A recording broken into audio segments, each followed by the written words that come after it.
શિવ શ્રી શિવ મહાપુરાણ શ્રી શિવ મહાપુરાણ આપણા ફેમિલી સાથે તમે ટીવીમાં ભાનુબેન દિલીપભાઈ ફળદુ સર્ચ કરજો અને સંયુક્ત ફેમિલી સાથે જોજો એવી તમને મારી નમ્ર અપીલ છે કે એથી કરી તમારા બાળકોને સારા વિચાર મળે.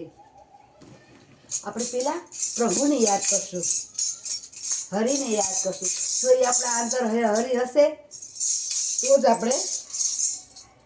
આપણું ગાડું હાલશે, નકર નહીં હાલે. હરિ વગર બધું નકામું છે. આપણું કરતો હરતો હરિ છે. આ હરિ છે, હાલ લાલો છે. જો લાલો ના હોય આપણી અંદર તો રામ બોલો ભાઈ રામ. એટલે આપણે હરિને યાદ કરશું. હે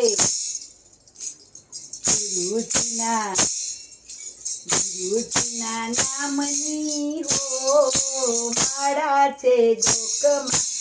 ગુરુજીના નામની હો માળા છે જોકમાં. ખોટું બોલાય નહીં, ખોટું બોલાય નહીં, અવળું જલાય નહીં. આપને પોસાય નહીં હો માળા છે જોકમાં. ગુરુજીના નામની હો માળા છે જોકમાં. આપને પોસાય નહીં હો માળા છે જોકમાં. પરને પીનાય નહીં હું પદ ધરાય નહીં. પરને પીનાય નહીં હું પદ ધરાય નહીં. ખોટું બોલાય નહીં હો માળા છે જોકમાં. ક્યાંય જાતા નહીં. આપણે શ્રી શિવ મહાપુરાણ વાંચશું. એના લેખક છે મહર્ષિ વેદ. આપણે બીજો ભાગ આવ્યા છીએ. નવમાનો બીજા ભાગનો નવમો એનો બીજો ભાગ. નવમાનો બીજો ભાગ. કદાચ હું લખતા ભૂલી જાઉં, હું શોર્ટ જ લખીશ કે નવમો એમ. એટલે તમે સમજી જાઓ કે આ બીજા ભાગનો નવમો છે. તમારે સમજી જાઓ. હું ભૂલી જાઉં કદાચ ક્યારેક તો તમે માફી માગશો. આપણે આવ્યા છીએ અને ગણપતિ દાદાને યાદ કરશું. હે ગણપતિ દાદા, રિદ્ધિ સિદ્ધિ સહિત તમે આખો પરિવાર ભોળાનાથ સાથે અમારી હારે રહ્યો. અમારા દુઃખ દૂર કરો. બિચારા બીમાર હોય છે, પથારીમાં હોય છે, એવા લોકોને તમારી પાસે લઈ લ્યો. એનું દુઃખ હમણાંથી સહન નથી થતું. અને આપણે પેલા ત્રિકાળ સંધ્યા લેશું. કરાગ્રે વસતે લક્ષ્મી, કરમૂલ્યે સરસ્વતી. કરાગ્રે વસતે લક્ષ્મી, કરમૂલ્યે સરસ્વતી. કર મધ્યે તુ ગોવિંદમ, પ્રભાતે કર દર્શનમ. સમુદ્ર વસને દેવી પર્વતસ્ત મંડલે. સમુદ્ર વસને દેવી પર્વતસ્ત મંડલે. વિષ્ણુ પત્ની નમસ્તુભ્યામ, પાદસ્પર્શ સમસ્વમે. વસુદેવ વસુતમ દેવમ, કંસચારુ નમર્દનમ. દેવકી પરમાનંદમ, કૃષ્ણમ વંદે જગતગુરુ. કૃષ્ણમ વંદે જગતગુરુ.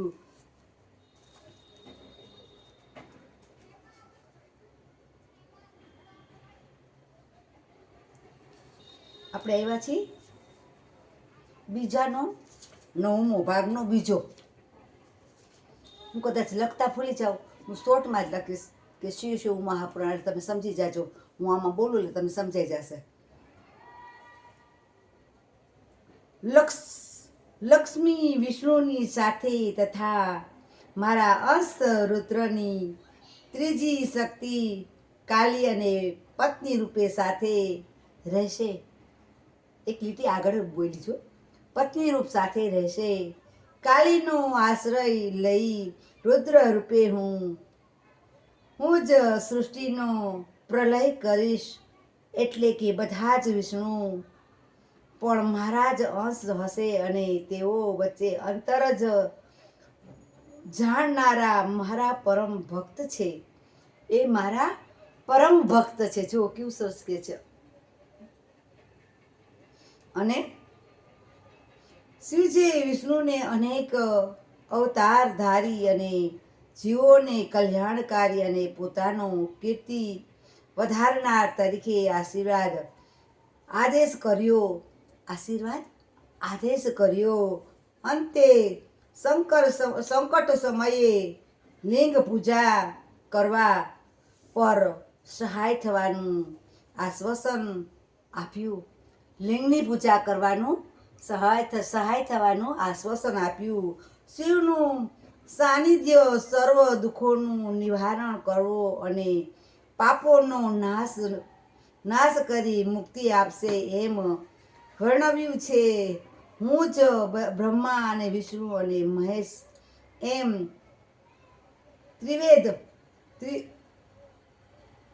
ત્રિદેવ નામે રહું છું. હું ત્રિદેવ નામે રહું છું અને હું જ સૃષ્ટિ સ્થિતિ અને પ્રલય કાર્યો કરનાર છું. જો સૃષ્ટિ સ્થિતિ અને પ્રલય કરનાર હું જ છું. તેમ છતાં સાક્ષાત શિવરૂપે હું પ્રકૃતિથી, તેના ગુણોથી અને જીવાત્માથી પણ હું જ છું. પરબ્રહ્મ અદ્વિતીય, નિત્ય, અનંત, ઘણું પૂર્ણ અને નિરંજન હું છું. માટે હે વિષ્ણુ અંદર તમો ગુણ અને આહાર તત્વગુણનો ધારણ કરી તમે સર્વ જગતનું પાલન કરો. જગતનું પાલન કરો. અને બ્રહ્મા તમે બહાર તેમજ અંદર રજોગુણને ધારણ કરી ત્રણેય જગતની સૃષ્ટિ કરો. એમ ત્રણેય દેવોમાં ત્રણેય ગુણો રહો. હું જ શિવ તો ત્રણેય ગુણોથી રહિત છું. ત્રણેય ગુણોથી રહિત છું. વાહ પ્રભુ વાહ. આમ વિષ્ણુ સૃષ્ટિને ઉત્પન્ન કરનારા આ પિતામહ બ્રહ્માનું તમે પાલન કરો. આમ કાર્યોથી મારા ઈચ્છાથી તમે ત્રણેય લોકમાં સારી રીતે પૂજાશો. અને બ્રહ્માએ પૂજવા લાયક તો રુદ્ર જ હશે, કેમ કે તે શિવનો પૂર્ણ અવતાર ત્રણેય જગતનો સંહાર કરનાર થશે. ત્રણેય જગતનો સંહાર કરનાર થશે. વાહ પ્રભુ વાહ તમારી લીલા. તે વેળા બ્રહ્મ નામે કલ્પ વખતે પિતામહ બ્રહ્મા તમારા પુત્ર થશે. તે વેળા તમે અને બ્રહ્માથી પ્રગટ થયેલા બ્રહ્મા મારા દર્શન કરશે. તેથી બ્રહ્મા મારા દર્શન કરશે. જો પાછું ફરીવાર બોલું છું એક કડી. બ્રહ્મા તમારા પુત્ર થશે અને તે વેળા તમે એના બ્રહ્મથી પ્રગટ થયેલા બ્રહ્મા મારા દર્શન કરશે. એમ બોલતા મહેશ્વર શિવે ઘણી જ કૃપા કરી કૃપા કરીને અત્યંત પ્રીતિથી વિષ્ણુને આવી વાત કરતા પ્રભાવિત કર્યા હતા. તેને પ્રભાવિત કર્યા હતા. જો અમે જે કુબેર ભંડાર જાય છે ને, હું તમને કહું, 2 મિનિટ ટાઈમ છે તો મારે 9મો પૂરો થયો છે, આપણે 10મો આવ્યા છીએ. અમે કુબેર ભંડાર જાય છે ને, જો કોઈને બાળકો ના થતા હોય, કોઈની પરિસ્થિતિ ખરાબ હોય, કોઈની કે છે ને કે આવી પરિસ્થિતિમાંથી હું પસાર થયું, મેં માનદી કાઢ્યા. કોઈ ભણતા હોય, કોઈને મા બાપની પરિસ્થિતિ એવી હોય કે ભણાવી શકે એવી ના હોય.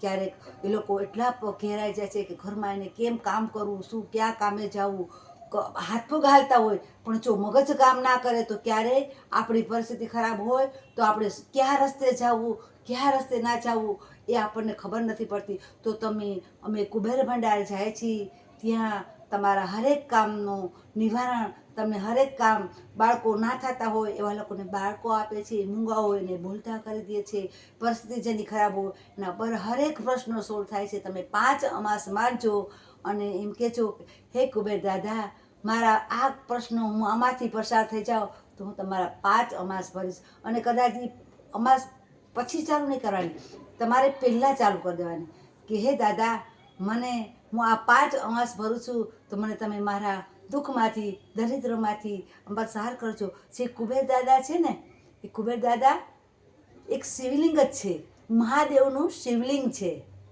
શું? મહાદેવનું શિવલિંગ છે. કુબેર દાદાએ બીજું કોઈ નહીં, કુબેર દાદાએ શિવલિંગની પૂજા કરી હતી, એનું તપ કર્યું હતું અને એને વરદાન આપ્યું હતું મહાદેવે કે જા, તને બધા જ ભંડારો જેટલું છે ધન દોલત બધું તારું છે, કે જા હું તને આપી દઉં છું, બધું તને અર્પણ. એમ ભગવાને, શંકર ભગવાને એને વરદાન આપ્યું હતું કુબેરને. કુબેરે છે એ પોતે રાવણનો ભાઈ છે. રાવણે એની પાસેથી બધું આંચકી લીધું હતું, ધન દોલત રાજ પાટ. એટલે એ પોતે મહાદેવ પાસે ગયા કે મહાદેવ, મારું શું વાંક, તમે બધું એને આપી દીધું તો હું શું કરું? તો એને પ્રસન્ન થયા, પ્રગટ થયા અને એને બધું ધન દોલત બધું આપી દીધું. અબજો માણસો જમે છે ત્યાં, તમે જુઓ તો દાન કોણ આપી જાય છે એ ખબર નથી. ખટારા ને ખટારા, ગુણું ગુણું, ગોળના ને ખાંડના ને ઢગલા, એટલું દાન આવે છે, ક્યાંથી આવે છે ખબર નથી પડતું.